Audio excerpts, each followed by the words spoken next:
Ini barangkali yang harus kita renungi bareng-bareng gitu ya. Yang pertama, dalam Islam ini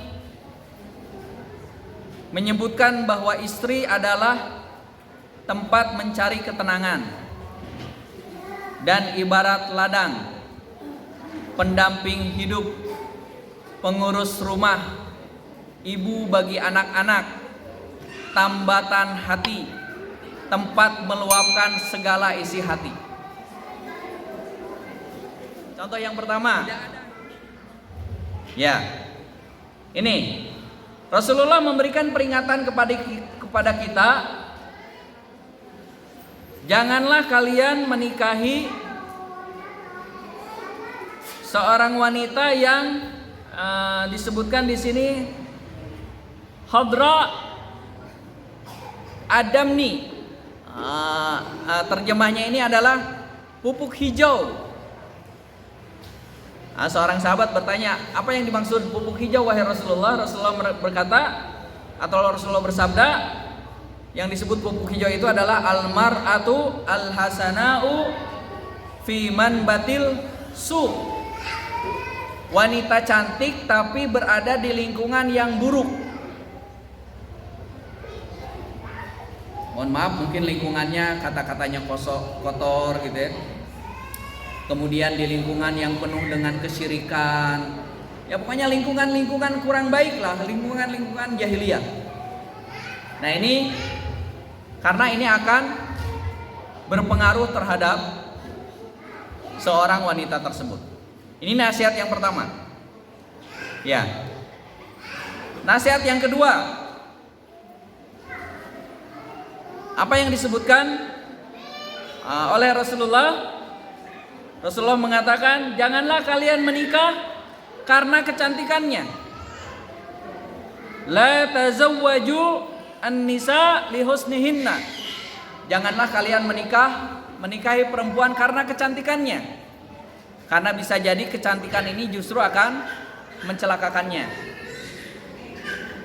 Ya. Jadi sumber fitnah misalkan. Kemudian janganlah kalian menikahi wanita karena hartanya. La tazawwajuhunna li amwalihinna. Janganlah kalian menikahi seorang wanita karena hartanya. Karena bisa jadi hartanya membuatnya sombong. Akan tetapi menikahlah karena agamanya. Walaupun mohon maaf di sini sebutkan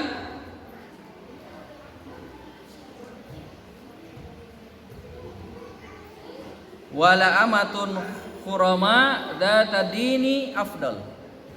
Walaupun misalkan menikah dengan seorang wanita yang di situ ada cacat, al-khurama ini kalau di penjelasannya adalah cacat hidungnya dan cacat telinganya, maka itu lebih baik ketika wanita tersebut memiliki agama yang bagus. Jadi parameternya adalah agama. Ya, berarti salih dan salihah. Yang selanjutnya, nah ini juga hampir sama ya. Rasulullah mengatakan, siapa yang menikahi wanita karena menghendaki hartanya, lima liha, maka lam yazidhullah illa faqra. Maka Allah tidak akan menambahnya kecuali kemiskinan. Dan barang siapa yang menikahi wanita karena latar belakangnya, ya sering ada istilah bibit, bobot, bebet gitu ya, maka kata Allah, maka Allah akan semakin menambah hina. Tapi yang terakhir, barang siapa yang menikahi wanita karena untuk, nah ini, untuk menjaga penglihatannya, menjaga farjnya, kemaluannya, maka Allah akan memberkahi wanita tersebut, dan dia juga akan memberkahi laki-laki yang menjadi suami wanita tersebut. Nah ini semua adalah berkaitan dengan bagaimana ternyata para parameter dalam Islam itu adalah agama. Tidak ada yang lain-lain. Nasihat yang keempat yang kita kenal dengan tungkahul mar'ah li arba'. Ini ya. Limaliha wali hasabiha wali jamaliha wali diniha. Tapi fadfar bidzatid din tarobat yada. Ya. Jadi kalau berbicara kriteria perempuan solihah itu, tetap parameter yang paling utama dalam agama Islam itu adalah agama. Teu nanaon geulis, teu nanaon beunghar gitu ya. Teu nanaon keturunan yang bagus gitu kan. Yang penting agamanya paling duluan. Yang pertama agamanya. Jadi cantik, kaya, keturunan misalkan keturunan kiai atau itu sebagai bonus saja sebenarnya kalau dalam Islam, karena yang paling utama itu adalah agamanya. Nah ini yang menjadi indikator. Ya, saya percepat. Yang kelima, nah ini yang disebut dengan wanita solihah atau parameter wanita solihah dalam agama Islam. Ya, bahwa sebaik-baik wanita ini apabila dilihat oleh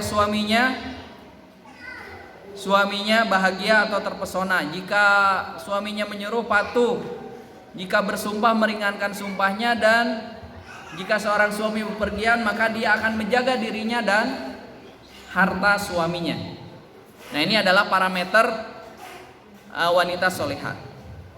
Ya. Nah yang selanjutnya ada 7 ya kalau nggak salah. Yang keenam ini adalah ya. Nah ini ya. Jadi saya sudah sampaikan tadi bahwa anak-anak ini gen utamanya nanti akan ke ibu. Dominannya.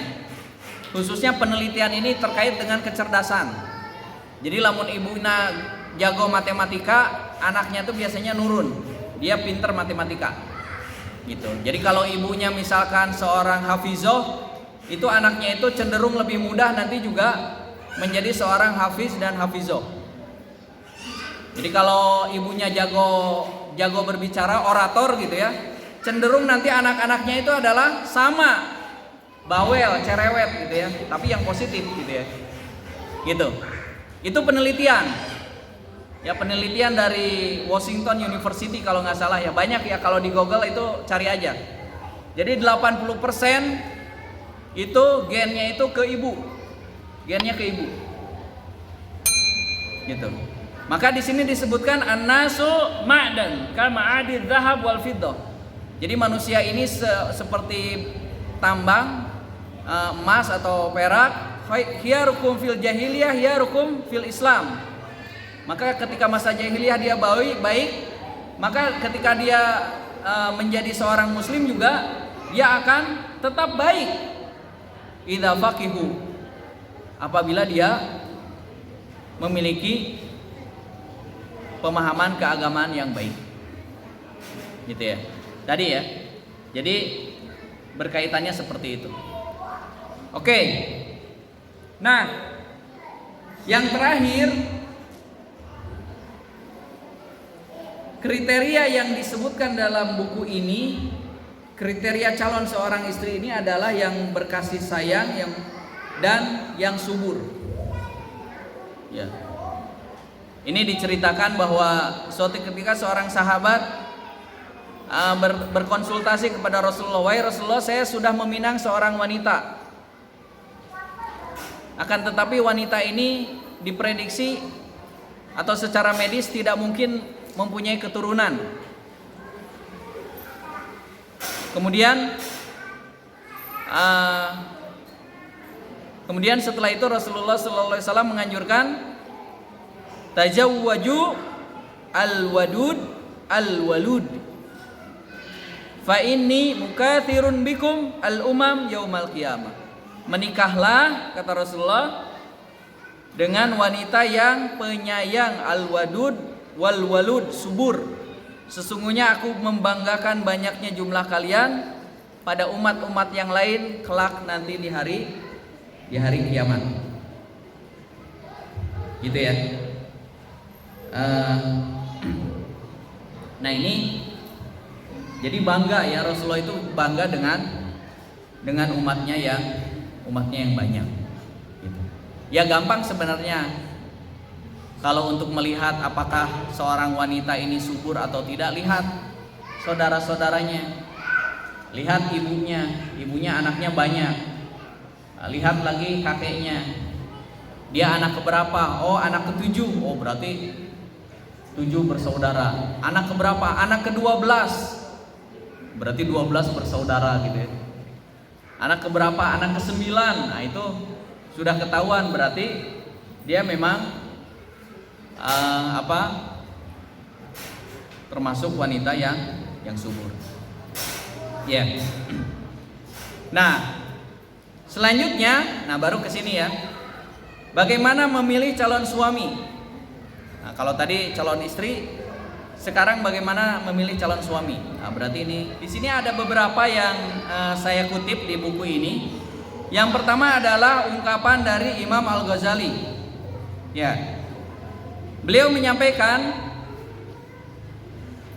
berhati-hatilah memilih calon suami, jangan yang fasik dalam agamanya. Kenapa? Karena seorang suami ini memiliki kewenangan penuh untuk menceraikan seorang istri dalam situasi dan kondisi apapun.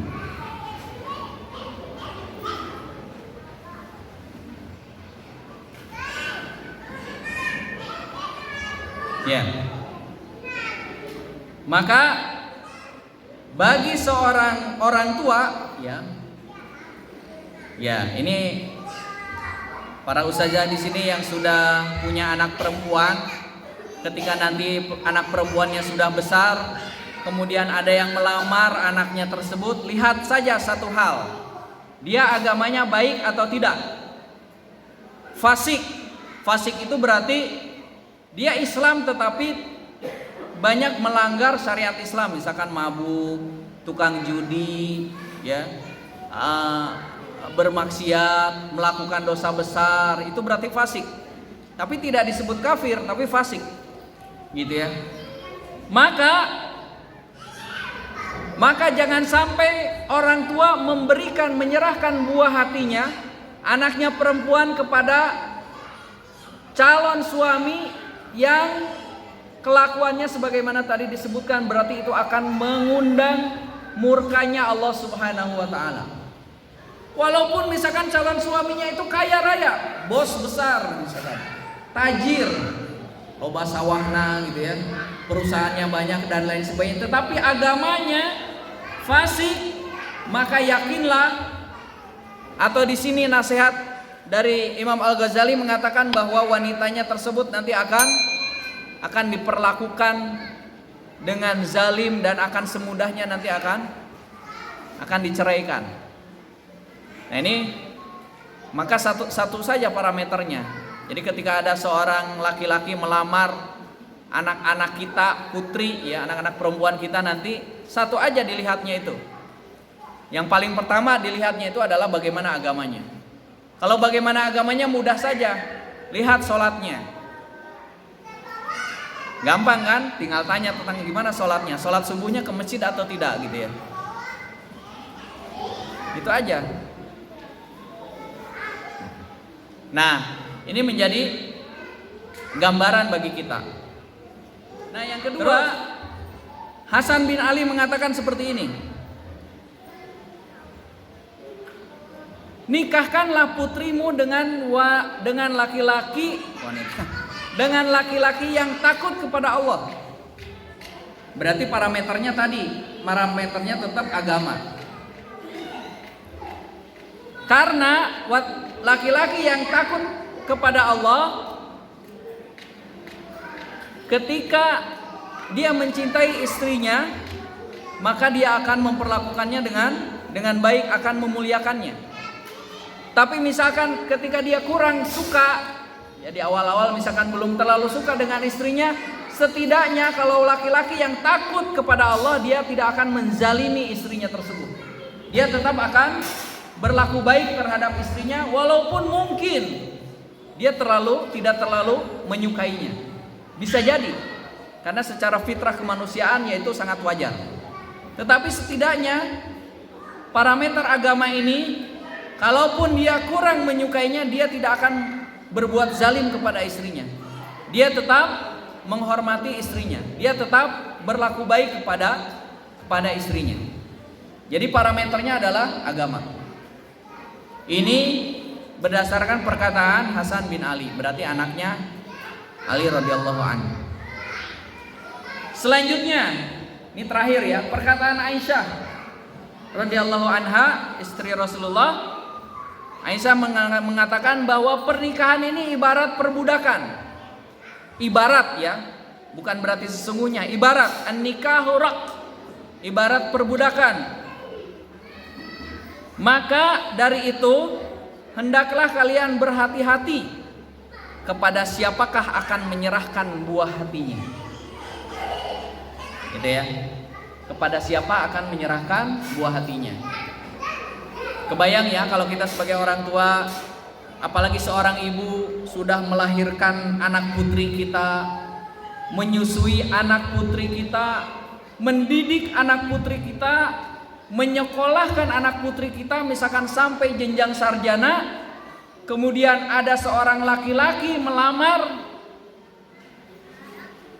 Betapa sedihnya seorang ibu, seorang orang tua menyerahkan seorang putrinya kepada seorang laki-laki, kalau ternyata seorang laki-laki tersebut akan menyakiti anaknya yang perempuan tersebut atau bahkan menzaliminya.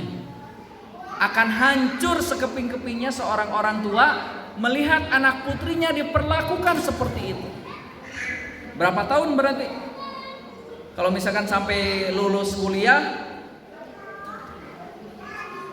berapa tahun berarti? 22 ya? 22 tahun. 22 tahun diasuh, dibiayai dan lain sebagainya. Kemudian diserahkan begitu saja kepada seorang laki-laki yang tidak bertanggung jawab, bahkan nanti menyakitinya. Tentu saja orang tua manapun tidak akan rela. Maka parameter yang paling pertama adalah tadi, agamanya. Baik agamanya, insya Allah. Yang lainnya itu akan nyusul, dan itu janji Allah. Tidak akan miskin, yang lain akan nyusul. Ya, kaitannya dengan nanti gimana nafkah dan lain sebagainya. Baik. Yang selanjutnya, ini slide terakhir ya. Yang selanjutnya ini sabda Rasulullah sallallahu alaihi wasallam. Rasulullah mengatakan, siapa yang menikahkan buah hatinya dengan lelaki fasik, barang siapa yang menikahkan buah hatinya, maksudnya anak putrinya, dengan seorang lelaki yang fasik, maka kata Rasulullah, faqad qata'a rahimah, maka orang tersebut sudah memutus hubungan dengan Rasulullah sallallahu alaihi wasallam. Artinya Rasulullah tidak ridho, tidak rela, murka ketika kita sebagai orang tua menyerahkan putri kita kepada seorang lelaki yang fasik. Jadi kata kuncinya mudah. Kalau kita sebagai orang tua punya anak perempuan, atau kita sebagai perempuan ketika mencari calon suami, kata kuncinya satu saja, calon suami kita tidak fasik. Itu aja, berarti agamanya baik. Fasik itu berarti dia melanggar syariat. Jelas ya, mudah, indikatornya mudah. Fasik itu berarti dia melanggar syariat. Laki-laki fasik melanggar syariat, misalkan mabuk, melakukan dosa besar, dan pelanggaran-pelanggaran syariat yang lainnya. Itu aja. Terakhir Ibnu Taimiyah mengatakan, orang yang enggan berhenti dari kefasikannya, orang yang enggan berhenti dari kefasikannya, la yanbaghi ayyatazawwaj, tidak boleh diterima lamarannya. Ya. Jadi walaupun dia seorang yang kaya raya tadi ya, jangan sampai kita sebagai orang tua itu silau dengan harta dunia yang tadi itu sementara. Ya. Jadi kita sebagai orang tua ataupun ustazah semuanya hadir yang di sini sebagai wanita berhak menolak ketika ada yang melamar, jelas-jelas kita tahu bahwa laki-laki tersebut fasik. Kita sebagai orang tua berhak untuk menolaknya. Oh mohon maaf, gitu kan? Bisa saja dengan bahasa-bahasa yang, oh mohon maaf anak saya masih belum siap untuk menikah misalkan ya. Bisa saja alasannya. Atau wanitanya ini sama, ya. Kenapa misalkan dalam Islam, terakhir ya ini yang ingin saya sampaikan, kenapa dalam Islam, dalam fikih tidak boleh seorang wanita menikah dengan seorang muslimah, menikah atau menerima calon suami yang bukan Islam, non muslim, nggak boleh. Ini non muslim.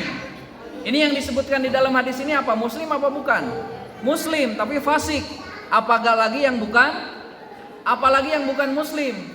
Walaupun mungkin secara kasat mata baik dan lain sebagainya, tapi bukan muslim. Itu diantara hikmahnya. Tapi kalau laki-laki muslim menikah dengan non muslimah itu masih diperbolehkan dalam fikih, walaupun ada syarat-syarat. Tapi kalau wanita ada yang melamar bukan muslim, itu nggak boleh. Ya, ini non muslim yang fasik aja boleh ditolak lamarannya, apalagi yang non muslim. Ya, cuman memang kondisinya kalau kita lihat ya di berita-berita dan lain sebagainya, terjerumusnya itu adalah dengan iming-iming harta. Misalkan orang tuanya terlilit hutang, ya, banyak pangabutuh, akhirnya terpaksalah anak perempuannya dinikahkan dengan laki-laki yang tadi disebutkan dalam kriteria-kriteria yang tadi, yang sesungguhnya itu tidak boleh dalam Islam. Itulah kondisi-kondisi di lapangan. Maka bismillah kalau kita ikut dengan saran-saran ataupun nasihat-nasihat tuntunan-tuntunan Islam, maka sebagaimana janji Allah Subhanahu wa taala tadi, Allah akan memberkahinya. Allah akan memberkahi wanita tersebut dan Allah juga akan memberkahi suaminya tersebut. Wallahu a'lam bishawab. Ini yang bisa disampaikan. Kurang lebihnya mohon maaf. Assalamualaikum warahmatullahi wabarakatuh.